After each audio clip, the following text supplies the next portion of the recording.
During my travel home along Pardon Island, down Marine Drive on the R27, I stop at various intersections, and almost at every intersection, there is someone who is asking for someone. Um, I believe, you may disagree, Daniela disagrees with me, that I believe that choice is also a right that many people don't have, and by offering the 1 rand or the 5 rand coin that I may have in the console below my radio in my car, by offering that, it gives them the right to choose what to do with that money. That is obviously something for your own moral compass to decide on. And sometimes I don't give because I don't have. But then I'll look through the window and I'll make an eye contact connection, and I'll nod and I'll smile and I'll give a thumbs up, and I'll try to show that person that I see the humanity in them. But just under a year ago, we tracked down Daniela Beukman. As I said, she was an addict. She would beg for money at many intersections, and I had this very, very short eye contact relationship with her at the intersection where she stood on the corner of Marine Drive and at Woodbridge Island. She was married, she had a daughter, but then she decided to change her life. She went into rehab. She was able to reclaim control of her life. She rekindled a relationship with her family. But she's been living in Pietermaritzburg for the last 5 years to get a life back on track, and she's moved back to Cape Town. And we invited Daniela to continue a conversation that we started with her about a year ago. And what a pleasure to have you in studio. That conversation that we had in October last year gave me a different perspective, gave me an understanding of you. I don't know if you would remember me. I don't know if you have remembered or had connections with people at the traffic light intersection who would nod, who would give. But welcome back, Daniela. How's it like being in Cape Town after 5 years? Good morning, Lester. Yeah, it's so good to be back in Cape Town. We've been back about 3 weeks now. The first 2 weeks was a little bit overwhelming with the move and new schools and just the relocating. But I think and the 3 cats that came with us as well. But I think we've settled now. And it's nice to wake up in the morning and see Table Mountain. You recently shared a photograph of yourself on Facebook, which was taken during the time where you were almost at rock bottom. One of these social photography projects where people ask to take a photograph of you and they put it online, and you look in a very sad and sorry state. As you say, you were almost at rock bottom, but now that photograph continues to resurface on social media. You as an example of homelessness, a picture of homelessness and struggle here in Cape Town. What's your thoughts on that picture recirculating every few years? The first, in the beginning, it was a little bit uncomfortable with me, but I think now that I'm not the same person that left Cape Town. 5 years has been a long time. A lot has happened in my life. I've worked very hard to get to a place where I am now. And I'm actually grateful for that photo because it's also a sign that can show you that I was at this place before, but there is hope. You can come out of it. Because if I didn't have that photo and I had to try and explain to somebody where I come from, the chances of them believing me are very slim. But when they look at that photo, they can see that was, my face was burnt. The clothing that I had on wasn't mine. The only clothes that I had was the clothes on my back. So that clothes and the earrings and the pearls that were given to me was for the shoot. So I'm actually grateful that photo. Were you paid for the shoot? I was 500 Rand, but I didn't know actually what it was going to be used for. And it went viral. It's been in auctions all over the world. If I may ask, do you perhaps know what you did with that 500 Rand? Yes, I went to KFC and bought a 2-piece chicken straight away. And then I went to Slovo. Slovo, Joe Slovo. And Yes. what do you do in Joe Well, Slovo? that's where I was getting my drugs from. Who you are now, do you think that was the right decision, except the buying food, but you went and you used that 500 rand to directly go back and sustain a habit? Obviously not. Today I look back at that and I can't, it's almost, I can't relate to that person, but I was a very broken person then, and I was on heroin as well. So my choice was taken away from me because I knew that if I didn't use, I would go into withdrawal and get sick. We've had discussions on this show and other shows on CapeTalk, and particularly over the last few weeks and months, where the issue of homelessness and its connection to substance dependence continues to rise. And I have said my moral compass leads to having faith in someone who is an adult, who also have the right of choice on what to do with that. You could go buy yourself something to eat. You may go and buy something that may try to get you through a very, very tough life on the street. You have continually said, and you told us this last time, do not give anything. You even said do not even give food at the time. Why not? A lot of the times, the food that is given at the robots, and I mean, I don't know if it's because I come out of it, but I can very easily recognize when somebody is on a substance at a robot. It's probably because I come out of that. So the food is usually, I mean, if you want to give the person a sami, I get that, I understand that, an apple or orange, that's fine. But I've seen people buying groceries, packets and packets are full of groceries, and giving them to the people at the robots. And those groceries don't go to your home. They go straight to the dealers and then they swap them out.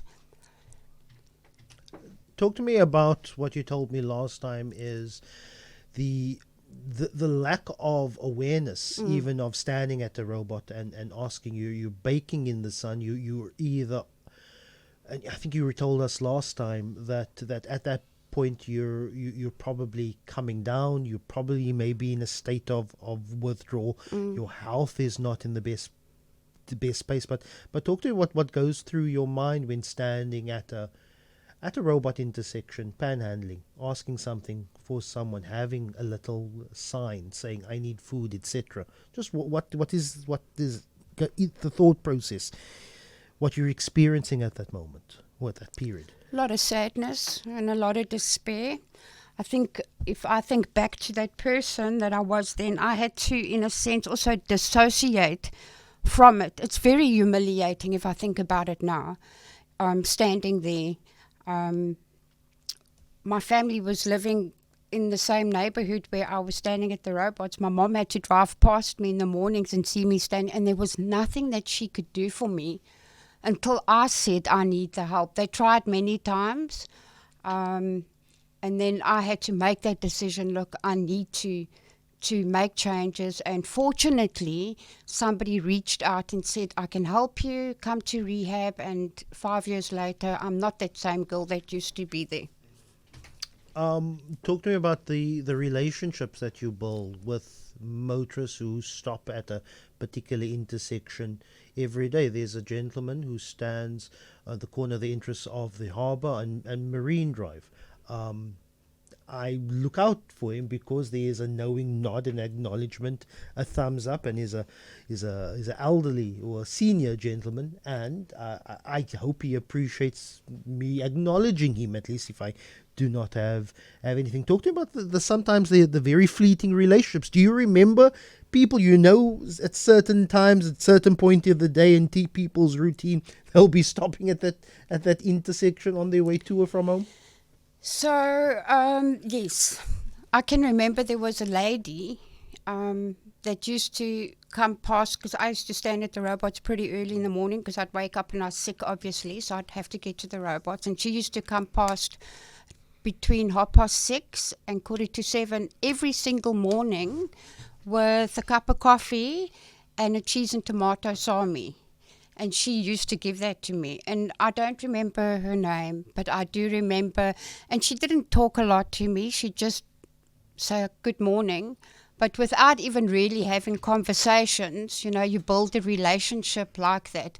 And it did mean a lot to me, because when you in that stage, you don't really have any relationships or real bonds with people to give you hope. So the cheese and tomato salmi was my hope every morning. Talk to me about rebuilding your life. First, let's go through the recovery program, but because for many people that is hard. Of course, you would want to submit to a recovery program. You would have to, as friends of mine who said that you don't have to hit rock bottom. It's actually subterranean. You have to go below rock bottom before you actually admit you have a problem. You've lost control of yourself and your reality. Explain that process for you. Yeah, it's true what you say. You hit rock bottom. I went below rock bottom. And I think I reached a point where I really did want to get clean, but I didn't know how. Because there's a massive problem, especially in the Western Cape, with, especially if you're on heroin, with rehabilitation centres. The government rehabs, there's a waiting list of up to a year to get into rehab, and then you first have to go and detox before they would even consider getting you into rehab. And then very fortunately somebody did reach out, a good friend of mine, to go to rehab, and that process was tough. The first year was really tough. I left Cape Town, which was probably my saving grace. I was out of the familiar space. I didn't know anybody. I didn't know where or what. And then I went to rehab. The first year was really hard. But that first year, I realized that my recovery is probably going to take a little bit longer. And that going back to Cape Town anytime soon would probably not be beneficial for me. Then I stayed on at the rehab for an additional year as a volunteer by choice. And then we moved to KZN by choice. I had a choice to come back to Cape Town, and I said I wasn't ready yet. And then we moved to KZN, and we were there for just under 3 years. And I started learning how to live life on life's terms. I had my daughter back. My marriage was in a good place. And then I had an interview with you last year around this time. And shortly after that interview, I got an opportunity to go and study. And I went and studied, and I certified as a peer recovery specialist. And I'm a peer recovery coach as well. So you now help other people who are in a position. What are your plans now that you've returned to Cape Town? You are now a certified peer recovery specialist, Daniela. What are your plans here now? So I've also partnered with a company called, it's a clinic called the Recovery Clinic. And I'm just settling into Cape Town. I do have my own private clients that I coach now. And I do help people that, like myself, didn't have anybody to assist them. And I have quite a few contacts in various recovery centres. So I find them grace beds, and then we get them to the rehab centres, and we get them clean and back into society. So I'm still just trying to find my feet. And next year we have plans to target the youth, specifically the youth in Cape Town, and do workshops and talks on awareness, drug awareness. But you also intimately understand the connection between substance, poverty, homelessness, maybe in the impact on mental health. So when people ask, well, why don't people simply go home? Why do they not simply get a job? Why do they have to stay on a corner? Why do they have to stay and set up some form of shelter in the CBD? It's far easier said than done. There are plenty of things that may happen in a domestic environment which prevents reunification of families. How do you respond to people who say, why don't you just go home? What I've learned and what I can say with my own personal experience is it's a systemic environment. You can't take somebody out of environment that hurt them and made them sick, try and put them in recovery center, work on them, and then put them back into that same environment, because the chances of you then actually recovering are very slim. So recovery it's a process, and it's a long-term process. And a lot of the people that are standing on the corners, they've been doing that for years. So they don't have skills. They don't have people skills. They don't know how to keep a job. They don't know how to keep a budget. And these are things that we will teach you, and that the recovery centers teach you, and then help you to reintegrate back into society. How long would you say that you lived that life and that lifestyle? Close on 20 years, Wow. on and off. I had brief moments of sobriety, but never longer than a year. I have seen essentially children grow up. There's a woman who I note and I greet, and she'd sometimes be in the corner of Coburg Road and Plattekloof Road, and she's had a child with her. I saw the child as an infant, then a toddler in a pram, and then an older child in a pram. Now that child is a boy. There is another child or toddler with her. So I have actually seen families grow. And it's sometimes a very difficult position on how you decide to make an intervention. You simply just note, these are children, so I would want, there's something in me that says I need to support these children, even if it is something just to eat. Now, so it is a very difficult situation on deciding when to engage or not to engage, Daniela? And that is when social development would have to step in, especially concerning children. It's a very sensitive topic. It's incredibly sensitive, and we have received calls of people living on the foreshore, and someone who called in and said, I see a child living in a dangerous situation, but the rights of mother and child also need to be respected. Social development was out there and says, by law, we cannot take a child unless we're also taking a mother with the child. But looking at the lack of resources and spaces, there's very little that we can do, because there are very few beds and spaces for particularly mothers and children in places of safety. Very much. There's, especially with rehabilitation centers as well, because of the environment, there is no real place that a mother can take a child with her to the rehab. So that's when social development would step in and place the child in a place of safety until the mom recovers. But like you said, there's just a lack of resources with that. You now live in Cape Town, in the Yeah. Monte Vista area. You've been back in Cape Town for 3 weeks. Have you driven past any of the intersections where you would, over the last 20 years, have been standing? And Yes. what are the thoughts and the emotions that go through your mind? So before I came to back to Cape Town, I did think about it, and I thought, now, how would I feel coming back? And I can see how much I've grown, because I go back to the same spots I've driven past where I used to stand, and I don't even recognize the girl anymore that used to stand there. So yeah, it's good. The photograph of you, the now famous photograph, I've just searched it now, and it is up on art pages. It's being hanging in galleries. You were paid for the shoot. Would you want that image to now be removed? You're a different person, or, as you say, it is a reminder for you to say, this is where I was and this is where I am now? there's a lot of people there's a lot of conflicts about that. Some people are like, you need to let that photo go. Other people are like, it's a reminder. And for me personally, I think in the beginning, it was first year or 2 years, it was a hard reminder of where I came from. But I think it's because I was still going through a lot. And 5 years later, I look at that now and I just see hope. I see all the hard work that I've put into my recovery. So I look at that photo now with a different mind. And it's hope for me.